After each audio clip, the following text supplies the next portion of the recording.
Welcome back, curious minds and midnight wanderers.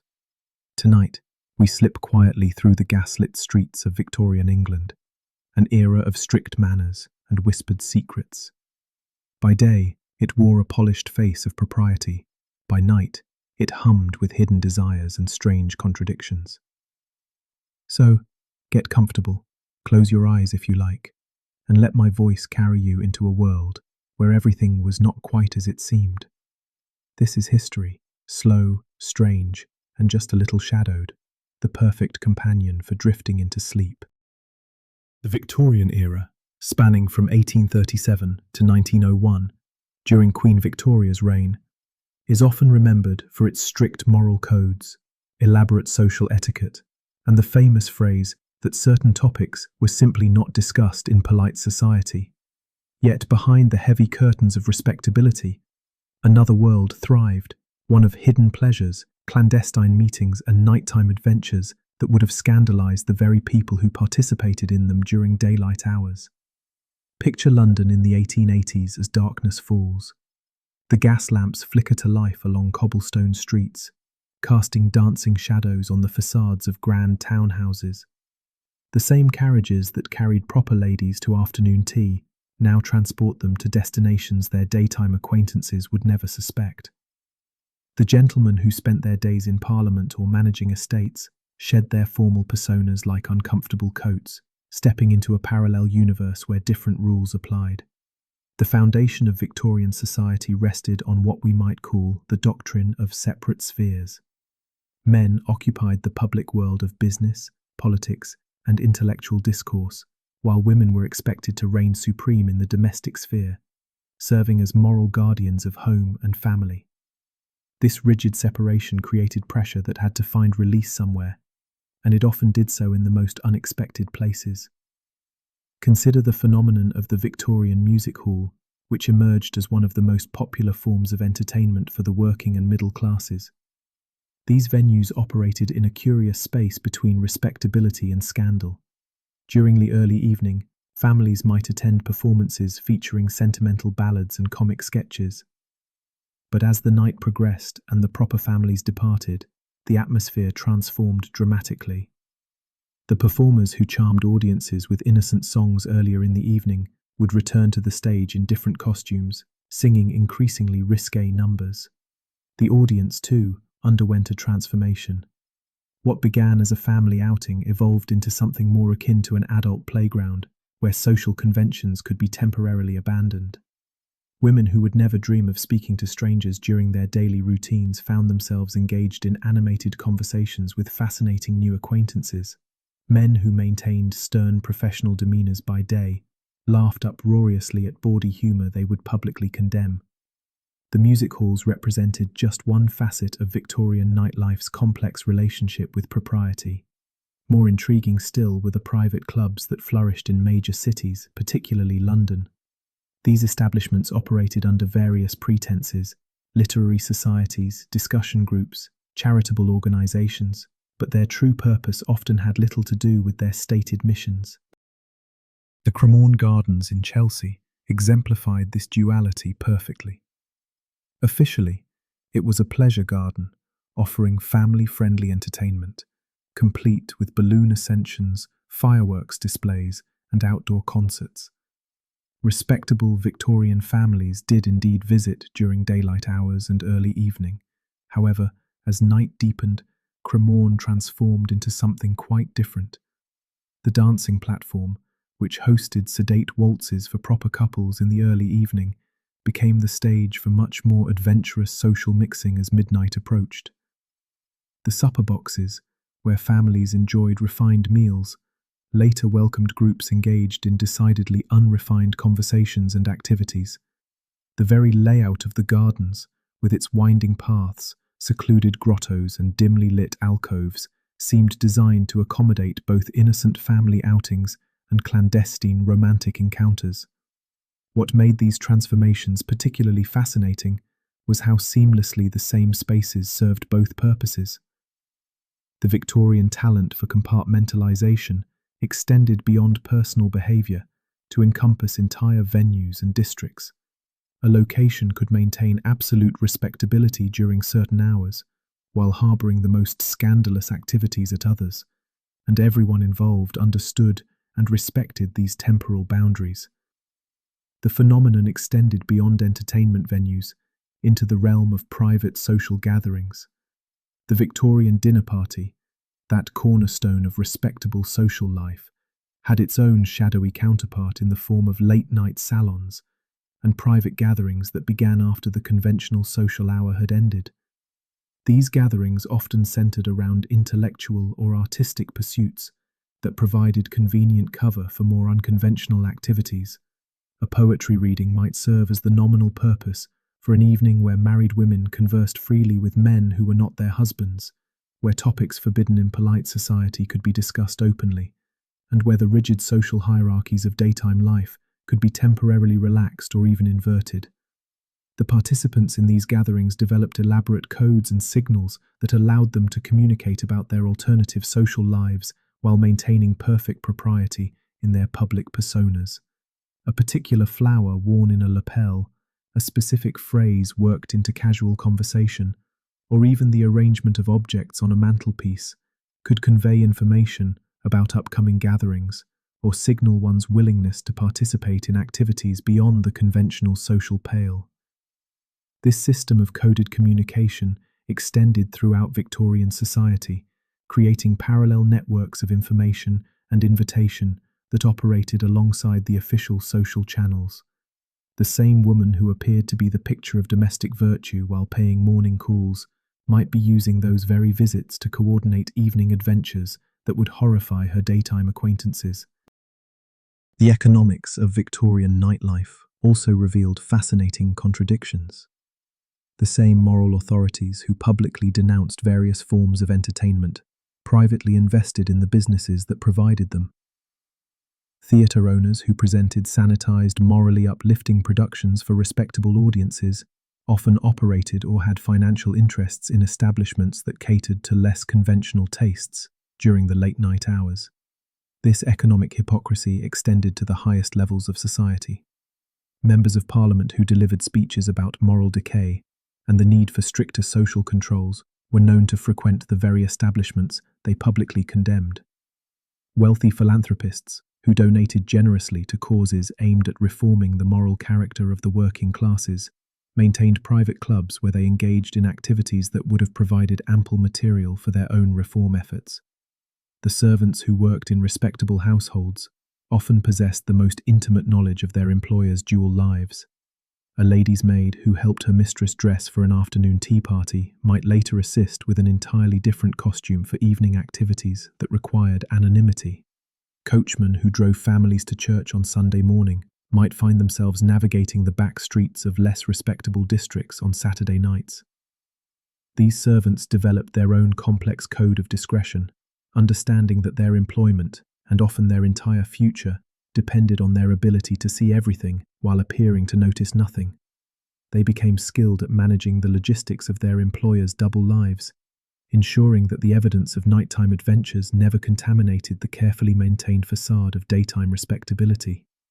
The geography of Victorian cities reflected this duality as well. Respectable neighbourhoods maintained their pristine reputations by day, but certain streets and districts underwent remarkable transformations as darkness fell. Areas that hosted refined shopping and professional offices during business hours might become centres of entirely different activities after sunset. The same building served multiple purposes, their functions shifting with the hours. A structure that housed a respectable tea room during the day might become something quite different in the evening. Even private residences participated in this temporal shape-shifting, with drawing rooms that hosted proper afternoon gatherings, later serving as venues for activities that would have been unthinkable during the daylight hours. The transportation networks that connected these various worlds developed their own sophisticated systems. Hansom cab drivers became essential facilitators of Victorian secret lives, developing regular routes between respectable neighbourhoods and more adventurous destinations. They learned to recognise their regular passengers, even when those individuals made efforts to disguise their identities, and they developed an professional ethic of absolute discretion that made them valuable confederates in maintaining the separation between public and private personas. The rise of department stores during the later Victorian period created new opportunities for clandestine activities. These large, complex buildings, with their multiple floors, numerous departments, and crowds of shoppers, provided perfect cover for arranged meetings between people who could not be seen together in more conventional settings. A woman could legitimately spend hours shopping, using that time to conduct business or maintain relationships that had no place in her official social calendar. The messaging systems that developed around these commercial spaces became remarkably sophisticated. A particular book, left in a specific location in a bookshop, could convey information about meeting times and places. The selection of certain items for purchase could communicate one's availability for various social activities. Even the timing of visits to particular establishments could signal one's participation in alternative social networks. Photography, still a relatively new technology during much of the Victorian era, played a fascinating role in documenting and facilitating secret social lives. Professional photographers often maintained two sets of equipment and facilities, one for respectable family portraits and formal occasions, another for more unconventional subjects and situations. The same studio that produced dignified family portraits during the day might create entirely different types of images during evening hours. The development of more portable photographic equipment allowed for documentation of social gatherings that could never be officially acknowledged. These photographs, carefully stored and shared only among trusted participants, provided both mementos of adventures and insurance against potential betrayal. The knowledge that photographic evidence existed created an additional layer of mutual discretion among participants in Victorian secret society. The influence of literature and theatre on Victorian secret life cannot be understated. Popular novels and plays often contained coded references to real social networks and activities, providing both entertainment and information for those initiated into these alternative worlds. Authors who appeared to be writing pure fiction were often documenting real practices and locations, thinly disguised to protect the identities of participants while still providing useful guidance for potential newcomers. The serialization of novels in popular magazines created ongoing narratives that could incorporate real-time information about social activities and gatherings. Regular readers learned to decode references that would be meaningless to casual observers, but provided valuable intelligence for those involved in parallel social networks. Theatre programs, ostensibly simple listings of performers and acts, often contained additional information encoded in their typography, layout, or advertising content. The same program that announced a perfectly respectable evening's entertainment might simultaneously communicate details about very different activities scheduled for later in the evening, or different locations entirely. The seasonal rhythms of Victorian social life created additional opportunities for the development of secret activities. The official social season, with its rigid calendar of approved events and activities, was paralleled by an unofficial season that followed different rules and schedules. While respectable society focused on specific types of gatherings during particular months, alternative social networks developed their own calendars that often directly contradicted official social expectations. The country house party tradition, a cornerstone of respectable Victorian social life, had its own shadowy counterpart in gatherings that took place in locations officially designated for entirely different purposes. Remote estates that appeared to host conventional shooting parties or literary retreats might simultaneously accommodate activities that would have been impossible in more accessible locations. The elaborate rules of Victorian mourning created unexpected opportunities for clandestine activities. The social withdrawal expected during periods of mourning provided perfect cover for activities that required privacy and discretion. Women in mourning dress could move through society with a level of anonymity unavailable to them under normal circumstances, and the social obligations to respect mourning customs prevented casual inquiries about their activities or whereabouts. The international character of Victorian cities, particularly London, added another layer of complexity to secret social networks. Foreign visitors and residents often brought different social customs and expectations that could provide cover for activities that would be impossible among purely English social circles. The diplomatic community, with its complex protocols and international social obligations, created opportunities for social mixing that transcended normal class and cultural boundaries. The technological innovations of the Victorian era, improved transportation, gas lighting, telegraph communications, all contributed to the sophistication of secret social networks. The same technologies that facilitated respectable social life also made possible more complex and adventurous alternatives. The ability to communicate quickly over distances, to travel more easily between different parts of cities, and to extend social activities into the night hours, all expanded the possibilities for maintaining parallel social lives. The medical and scientific communities of Victorian society developed their own particularly elaborate forms of secret networking. The professional obligations that brought doctors, scientists, and academics together for legitimate purposes provided excellent cover for social activities that would have been impossible to explain in other contexts. Professional societies and academic institutions often served as the nominal hosts for gatherings that had little to do with their official purposes. The Victorian fascination with spiritualism and the occult created another avenue for secret social activities. Séances and similar gatherings provided socially acceptable reasons for people to meet in private settings during unusual hours, often with dimmed lighting and an atmosphere of mystery that could accommodate activities having nothing to do with communicating with the dead. The religious revival movements that characterized much of the Victorian era ironically provided cover for some of the most unconventional social activities. The intense emotionalism associated with certain forms of religious expression created opportunities for physical and social contact that would have been scandalous in secular contexts. Private prayer meetings and religious study groups often served multiple purposes, providing both genuine spiritual experiences and opportunities for social interactions impossible in conventional settings. As we follow these threads through the tapestry of Victorian social life, we see how the very intensity of official moral standards created pressure that demanded release through alternative channels. The same society that produced elaborate rules governing every aspect of public behavior also developed equally elaborate systems for circumventing those rules in private settings. The children growing up in this environment learned early to navigate between these parallel worlds. They observed their parents and other adults maintaining perfect propriety in public, while participating in entirely different types of activities in private settings. This dual education created adults who were masterfully skilled at compartmentalization, able to maintain multiple social personas without apparent internal conflict.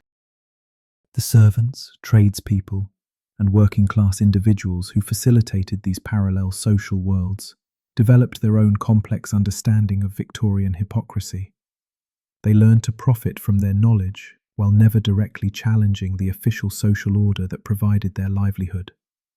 Their discretion was both a professional skill and a form of power that allowed them to maintain better positions and treatment than their official status might otherwise have commanded. The international visitors who observed Victorian society often noted the remarkable contrast between public pronouncements about moral standards and the reality of private behavior.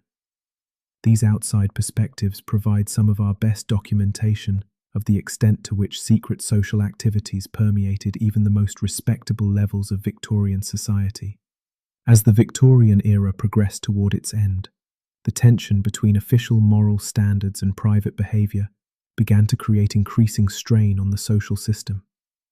The younger generation, educated in maintaining dual social lives, but increasingly impatient with the need for such elaborate deception, began to push for more openness about activities that had previously required absolute secrecy.